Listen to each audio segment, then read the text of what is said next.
Let's narrate something about Muhammad, peace and blessings be upon him. The Arabic proverb or wisdom states, "Truth is what the enemies testify to."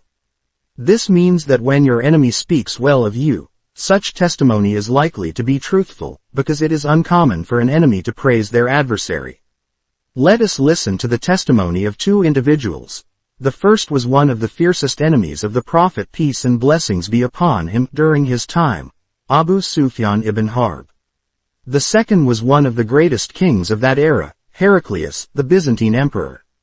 This story is narrated by Abu Sufyan himself after he embraced Islam several years later. Abu Sufyan was the leader of Quraysh, its most prominent figure, and one of the fiercest enemies of Islam and the Prophet, peace and blessings be upon him, at that time. He was also a merchant who frequently traveled to the Levant for trade.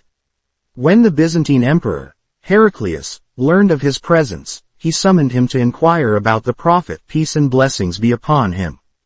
The Prophet, peace and blessings be upon him, had sent Heraclius a letter inviting him to Islam.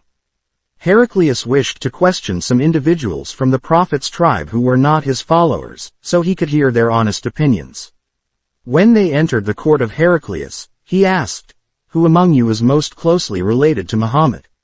Abu Sufyan ibn Harb, a prominent figure of Quraysh who was still a disbeliever and a staunch enemy of the Prophet, stepped forward. At that time, the Prophet, peace and blessings be upon him, resided in Medina. Heraclius requested his translator to position the other Arabs accompanying Abu Sufyan behind him, instructing them to refute him if he lied. This demonstrated Heraclius's desire to verify the statements made by Abu Sufyan and ensure their accuracy. According to Abu Sufyan, it was his sense of pride before his people and the setting that prevented him from lying. Thus, he adhered to the truth throughout the interrogation. Heraclius, a Christian scholar well versed in his faith and scriptures, was intelligent and insightful. This became evident during the profound conversation between him and Abu Sufyan. Abu Sufyan narrated, "The first question he asked me was, 'What is his lineage among you?' I replied, 'He is of noble lineage.' He asked, 'Has anyone among you ever made this claim before him?' I replied, 'No.' He asked, 'Was any of his forefathers a king?' I replied, 'No.' He asked, 'Do the nobles or the weak among people follow him?' I replied, 'The weak.' He asked, 'Are his followers increasing or decreasing?' I replied, 'They are increasing.'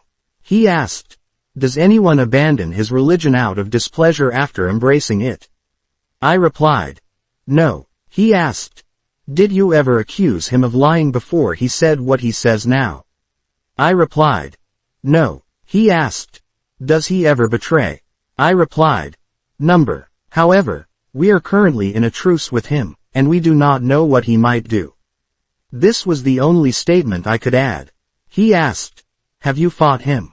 I replied, 'Yes.' He asked, 'How has your battle with him gone?' I replied, 'The war between us has been fluctuating. Sometimes he prevails over us, and sometimes we prevail over him.' He asked, 'What does he command you to do?' I replied, 'He commands us to worship Allah alone without associating anything with him, to abandon what our forefathers worshipped, and he commands us to pray, to speak the truth, to remain chaste, and to maintain family ties.' Heraclius's questions were highly meticulous.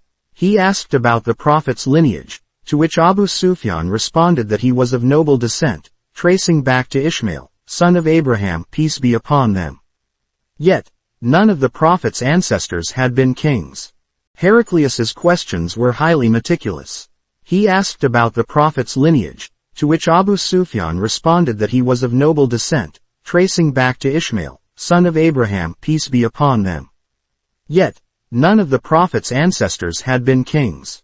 Heraclius also learned that the Prophet's followers were mostly the weaker members of society, and those who embraced his call did not abandon it. Despite the ongoing conflict between the Quraysh and the Muslims, the Prophet's followers were growing in number.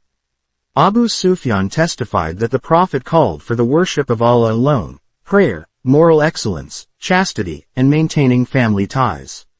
Heraclius then said to his translator, "Tell him, I asked you about his lineage, and you mentioned that he is of noble lineage. Likewise, the messengers are sent from the noble lineage of their people. I asked you if anyone among you had said this before him, and you said no. If someone had, I would have thought he was imitating that earlier statement. I asked if any of his forefathers was a king, and you said no. If he had been descended from kings, I would have thought he was reclaiming his ancestral dominion. I asked if you accused him of lying before, and you said no. I knew that he would not refrain from lying to people only to lie about God. I asked whether the nobles or the weak followed him, and you said the weak. They are indeed the followers of messengers. I asked whether they increase or decrease, and you said they increase. This is the way of faith until it is complete. I asked if anyone abandons his religion out of displeasure after embracing it, and you said no. This is how faith roots itself when it enters the heart. I asked if he betrays, and you said no. Likewise, the messengers do not betray. I asked what he commands you to do, and you said he commands you to worship Allah alone, without associating anything with him, to pray, to speak the truth, and to be chaste. If what you say is true, he will rule the very ground beneath my feet. I knew that a prophet was to come, but I did not think he would be from you. If I were certain that I could reach him, I would undertake the journey to meet him. If I were with him, I would wash his feet. His is the testimony of two of the greatest enemies of the Prophet, peace be upon him, at that time, and Heraclius' prophecy was fulfilled afterward. The Muslims' dominion expanded to the Levant, then Egypt, North Africa, and eventually to the very capital of the Byzantine Empire. What matters here is that the truth of the Prophet's peace be upon him message confirms that it is a revelation from the Lord of the worlds, and that this religion is the one Allah has chosen and is pleased with and does not accept any other religion besides it, as he has stated in his book. Anyone who rejects it after that deserves to be among the people of hell in the hereafter, and should blame no one but themselves. I ask Allah for guidance and righteousness for all of us.